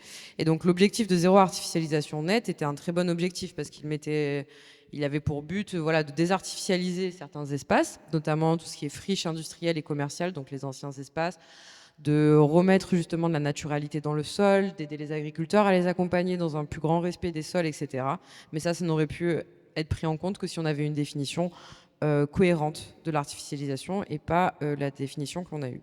Et donc vous comprendrez que pour moi, de mon avis, la faute à ça a été sur la volonté de mettre dans la même pièce trop de gens qui avaient des intérêts différents et pas ceux qui allaient devoir mettre en place la mesure. Je m'arrête là. C'était un rant très long contre les lobbies. Mais il y avait les hélicoptères du Vietnam derrière moi. Bon, je vais aller très très vite parce que c'est déjà l'heure. Je rajouterai à tout ce qui est beaucoup de choses ont déjà été. Je rajouterai juste l'articulation avec les politiques du logement et la question des alternatives et le lien avec la question sociale. C'est que évidemment, y compris même si on avait pris une meilleure définition de l'artificialisation, la question derrière, c'est que à un moment donné, ça va peser quand même beaucoup sur l'habitat. Or, donc l'habitat, si vous produisez moins de logements dans un pays où il y a plutôt un déficit et où les prix ont explosé, vous avez là une question sociale qui est encore pire que ce que j'ai montré en moins 5 000, moins 10 000 euros. Hein. Là, vous pouvez avoir des augmentations de prix pour ceux qui sont contraints, de toute façon, d'avoir une offre restreinte, qui est inévaluable parce que ça dépendra de plein de facteurs. Mais là, on peut être en dizaines de milliers d'euros. Donc, qu'est-ce qu'il faut ? Donc, pour réduire la question c'était comment on fait pour réduire les constructions, mais tout en ayant une meilleure production. Production, ça peut inclure le logement ancien qui est remobilisé. Or, si vous regardez, et je rajouterai pareil pour les espaces d'activité avec les friches. Et vous regardez en fait ce qui s'est passé en face, je dirais que c'est pire que pour la taxe carbone ou ZFE. C'est que pour le coup, il n'y a quasiment pas d'alternative qui est ni pensée ni soutenue. Et par exemple, ce qu'il faut savoir, c'est que même ça s'est aggravé, parce que justement, pour le coup, il n'y a pas de contrainte sur un point important. C'est que avant la crise, parce que le contexte en plus, c'est qu'il y a une énorme crise du logement, la production de logements, qui s'est effondré de 40%. Mais avant cet effondrement de 2022, en gros, la France, on était à 370 000 constructions par an. Et donc c'est notamment ça qui est compté plutôt autour de 60% de l'artificialisation, parce que ça compte aussi les jardins, avec tous les problèmes qui ont déjà été dits. Mais sur ces 370 000, il y en a 120, alors c'est pas ceux qui viennent juste d'être construits, hein, mais dans le même temps, il y en a 120 qui disparaissent, qui disparaissent des résidences principales, c'est-à-dire là où vivent les gens. C'est-à-dire qu'ils partent en location occasionnelle et en résidence secondaire, qui augmentent plus vite que les résidences principales. Donc en fait, si vous construisez, même si on construit beaucoup, et là pour le coup la ZAN a un intérêt, c'est de l'entendre ça, c'est que vous pouvez construire beaucoup et pas apporter tant que ça de logement à la population, parce qu'il y a toute une partie qui fuit, et qui fuit aussi vers de la vacance. Mais la vacance, elle est liée aussi notamment au phénomène de métropolisation, qui fait qu'il y a des endroits où il y a la vacance qui augmente. Donc vous avez des logements qui sont vacants, secondaires, loués de manière occasionnelle, pour touristique, BNB, etc. Tout ça, ça augmente. Et donc là, il n'y a pas eu en fait de politiques qui ont été mises en face de ça. Sachant que là, pour le coup, vous pouvez avoir deux choses de base, et j'arrêterai là, mais c'est ce qui a déjà été évoqué par Luc, c'est que un des points pour limiter les besoins de construction en métropole, parce que les métropoles, selon les métropoles, elles ont 10 000 habitants, plus ou moins, qui arrivent chaque année. Donc de toute façon, soit vous ne faites pas de logement, soit à un moment donné, c'est compliqué. Donc comment vous faites ? Il faut rééquilibrer le territoire. C'est-à-dire, donc j'avais notamment rédigé une note comme ça là, avec l'Institut Rousseau. Si vous ne rééquilibrez pas le territoire, de toute façon, il y aura toujours cette surattraction des métropoles qui vous commandent soit de construire plus, même densifier, ça prendra des terres, soit vous augmentez la crise du logement à l'intérieur. Donc ça, il y a un premier point. Et il y a un deuxième point, et ça à la limite, c'est pas que en métropole, mais beaucoup, c'est cet écart dont je parlais. C'est-à-dire tous les logements qui partent vers de la vacance, donc ça c'est plutôt en zone détendue, et tous les logements qui partent en location occasionnelle, en résidence secondaire, ça c'est plutôt en métropole et en littoral. Et donc c'est comment vous faites. Et là il y a des questions, et ça par contre ça émerge, mais c'est pas lié forcément au gouvernement, c'est lié à des élus locaux qui pour le coup sont parfois de centre droit, parce qu'ils ont ça en phase comme problème. Le problème, c'est les littoraux notamment, où ils ont commencé pour le coup à faire des restrictions, Côte Basque, Bretagne, Saint-Malo, etc. C'est pas forcément de gauche. Et ils ont commencé à faire des restrictions là-dessus, parce qu'ils voient bien qu'ils n'y arriveront jamais. Et même en termes de production, même en artificialisant, il y a trop de demandes. Et donc là, il y a trop de demandes qui partent en location occasionnelle et en résidence secondaire, donc vous ne pouvez pas suivre. Et donc ça, il y a cette question des restrictions, là pour le coup, qui n'est pas à penser, mais qui commence à émerger un peu localement. Et je finirai par là, il y a aussi une autre restriction, c'est qu'elle est normalement fiscale. C'est que, vous savez, les locations occasionnelles sont moins fiscalisées que si vous êtes bailleur et que vous louez à une famille qui est là tout le temps, à des résidences principales. Donc ça aussi, c'est quand même quelque chose d'incroyable. Il y a eu une petite modification via une proposition de loi, là, mais ça reste toujours plus favorable de louer de manière occasionnelle, alors que c'est déjà plus rentable. Donc c'est plus rentable et moins fiscalisé. Donc c'est quand même difficile de ne pas le faire. Et ce qui fait que ça monte encore chaque jour, là, ça monte petit à petit, poup, poup, poup. Nice d'ailleurs, en location occasionnelle, je pense que c'est très très haut. En plus les secondaires qui sont aussi en location occasionnelle. Donc là, la question, et là je finirai par là, c'est que vous voyez, il y a aussi toujours cette question des alternatives qui est plus ou moins en face. Là, il y en a très peu. Et la contrainte, sur qui elle pèse. Et là, le ZAN, à l'heure actuelle, c'est une contrainte qui peut peser surtout pour les ménages accédants, qui ne sont pas encore propriétaires, alors qu'on pourrait plutôt choisir de mettre la contrainte sur ceux qui font de la location occasionnelle ou sur ceux qui sont plus en résidence secondaire, etc. C'est des choix de qui doit être contraint, y compris aussi, on en a déjà parlé, ceux qui imperméabilisent par des entrepôts, et ça, il y a les contraintes. Mais là, on voit qu'à chaque fois, et ça c'est un peu pour tous les trois cas qu'on a vus, il y a quand même à chaque fois des choix de contraintes qui sont bien ciblés, et c'est rarement sur les plus aisés, et c'est rarement sur les entreprises. Merci beaucoup à tous les trois. Merci à tous les trois. Effectivement, il est l'heure. On a même dépassé. Donc, on va essayer de conclure cette super table ronde. J'ai l'impression que ce qu'on peut conclure là, en vous écoutant, c'est que quand même ces sujets sont complexes dans leur mise en œuvre. À la question de est-ce que des contraintes sont parfois nécessaires, la réponse à laquelle vous avez répondu quand même globalement, clairement oui.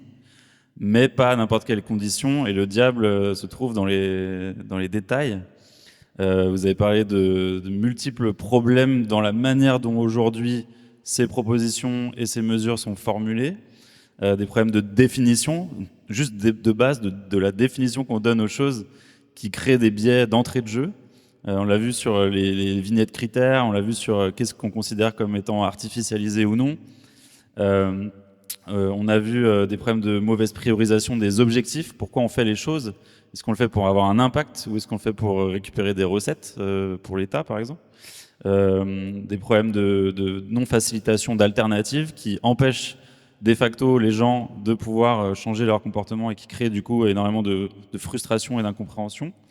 Des problèmes de gouvernance, des problèmes de redistribution et de justice sociale, des problèmes tout simplement même des fois d'impact et d'efficacité de ce qu'on fait d'un point de vue climatique.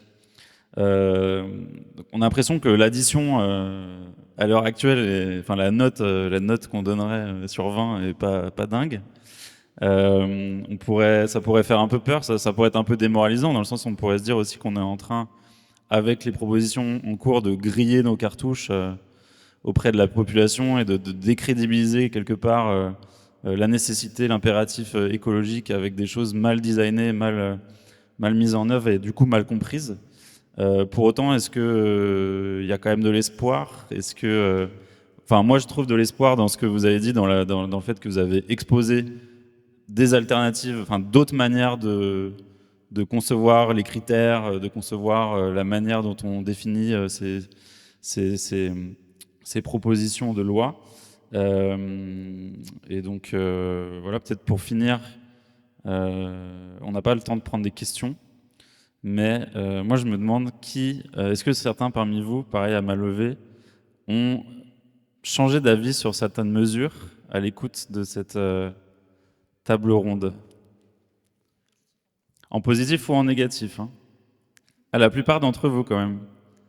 Ok, c'était un peu l'objectif qu'on s'était fixé, c'était pas de vous faire changer d'avis, parce que vous ne connaissez pas votre avis de toute façon, mais plus de vous donner des clés pour prendre du recul sur la manière dont les questions sont posées dans le débat.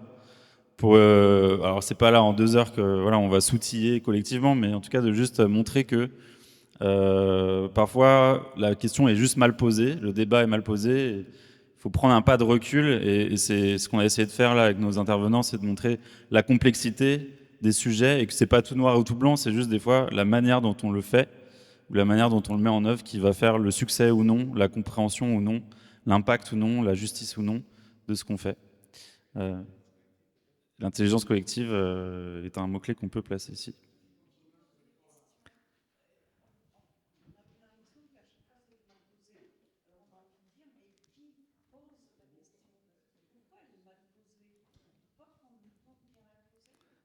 Alors, on prend une question, puisque vous avez l'air d'être super intéressé et vous n'avez pas du tout envie de partir, donc c'est super. Moi, personnellement, je suis prêt à prendre ce temps. On répond à cette question. Qui fait que c'est mal calibré, tout ça? Quels sont les coupables? Moi, j'ai plusieurs réponses pour ça. Déjà, les politiques publiques, la manière dont elles sont construites aujourd'hui, on voit que c'est un problème, une loi. On est dans un cadre de réaction dans le cadre de nos politiques publiques, alors surtout dans le cadre quand on essaie de répondre à un problème qui est un problème structurel et qui va nécessiter d'avoir des visions à long terme, dans des crises politiques qui vont venir impacter la réponse qu'on apporte. On le voit aussi par à quel point nos lois sont prises dans le cadre de procédures accélérées. Je sais que ça vous parle peut-être un peu moins, mais en vrai, la loi, par exemple, 1905 sur la laïcité, on l'a toujours parce qu'elle a mis 2 ans à être discutée au Parlement et que ça a donné lieu à véritablement une réflexion sur qu'est-ce qu'on veut laisser comme héritage et qu'est-ce qu'on veut comme impact. Aujourd'hui, on est dans un schéma où on attend une réponse. Les politiques demandent une réponse très rapide à des problématiques structurelles et on ne pourra pas le faire de cette manière-là. Et on le voit beaucoup dans le cadre de financement justement des alternatives où en fait il faut les penser sur 30 ans. Mais qui a envie de les penser sur 30 ans, ces alternatives, quand il ne sait pas vraiment s'il va il va pouvoir être réélu dans 5 ans, dans 2 ans, dans 3 ans, dans des cas d'instabilité politique permanent, où il y a des dissolutions qui peuvent intervenir à n'importe quel moment et où le député en cause ou le sénateur en cause, il faut qu'il rentre sur son territoire et donner des comptes. Et donner des comptes aux entreprises qui sont sur son territoire, donner des comptes aux citoyens qui ne sont pas très contents de ces politiques-là et qui voient dans un schéma de court-termiste que c'est eux qui payent l'addition, et ça, on peut en vouloir à personne parce que c'est un peu vrai, et où il n'y a pas de répartition de l'effort. Donc j'aurais tendance à dire que c'est un peu ça les problématiques. Mais je peux en parler pendant longtemps, donc j'ai pas... Juste très rapidement, je pense qu'effectivement, on souffre de ça. Une loi sur les énergies renouvelables, une loi sur l'artificialisation, c'est pas facile à dire, une loi sur les zones à faible émission, etc. Et en fait, c'est sectoriel, et les services de l'État et le préfet qui s'adressent à nous, ils doivent appliquer toutes les lois, mais toutes. Mais il faut augmenter les logements sociaux, mais on ne peut pas artificialiser, mais, etc., etc. Il y a les zones inondables, les PPRI, tout ça se cumule. Mais ils ne savent pas les hiérarchiser. Ils ne peuvent pas. Elles sont toutes autant applicables les unes que les autres. Donc on nous dit oui, oui, vous devez faire ça. Ah oui, mais il y a ça aussi. Mais alors comment je fais? Ah, c'est pas mon problème. En fait, je pense qu'il y a aussi un système de hiérarchie un petit peu à la carte, par territoire, parce que les territoires, c'est pas les mêmes, ils n'ont pas les mêmes enjeux, il n'y a pas les mêmes problèmes. Je ne dis pas qu'il faut être plus laxiste sur certaines choses ou pas, mais en tout cas, il faudrait pouvoir hiérarchiser au niveau local, à chaque endroit, c'est différent, quoi. Un endroit qui a besoin de se développer, ok, bon, mais les fonctionnaires d'État, les préfets, etc., ils doivent tout appliquer de la même façon partout. Donc il y a aussi ça. Face à ces lois qui sont toutes quelque part monothématiques ou silotées, il faudrait pouvoir trouver une façon de faire avec, quoi. Et juste pour finir, c'est qu'il y a quand même aussi, là je ne rentrerai pas dans ce détail, mais vous voyez, il y a quand même une colonne qui est verte. C'était une colonne avec des alternatives efficaces qui étaient soutenues fortement. Mais ça demande un investissement, un soutien, un investissement public. Ça rejoint d'ailleurs Road to Net Zero. Mais c'est la question, et quand vous voyez toutes ces lois, toutes ces mesures, il a été décidé à chaque fois de ne pas ou peu soutenir des alternatives. Ça a été un choix conscient et objectif. Donc, si vous faites ce choix-là, et c'était un choix parce que ce n'était pas là-dedans que voulaient dépenser ces gouvernements, ils voulaient dépenser pour le soutien aux entreprises, baisse des impôts. Si vous ne faites pas ces choix-là, ils le savaient que ça allait plus ou moins mal se passer. Après, ils ne savaient pas à quel degré. Bon, Gilets jaunes, je pense qu'ils ne savaient pas que ça allait se passer aussi mal. Mais par contre, si vous ne soutenez pas les alternatives, c'est évident que, alors que les alternatives, si vous les soutenez, mais ça coûte un peu, mais par contre, vous avez des résultats écologiques qui sont meilleurs, et vous avez des impacts sociaux, vous avez des baisses de factures. Bien sûr que c'était possible, mais par contre, il faut un soutien public, parce que le leasing, pour changer sa voiture électrique, personne ne le fait sans une aide.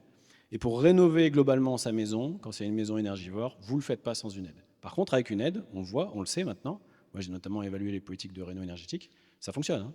Par contre, effectivement, c'est des rénos à 60 000 euros, et il faut 30 000 d'aide pour un ménage modeste, on va dire.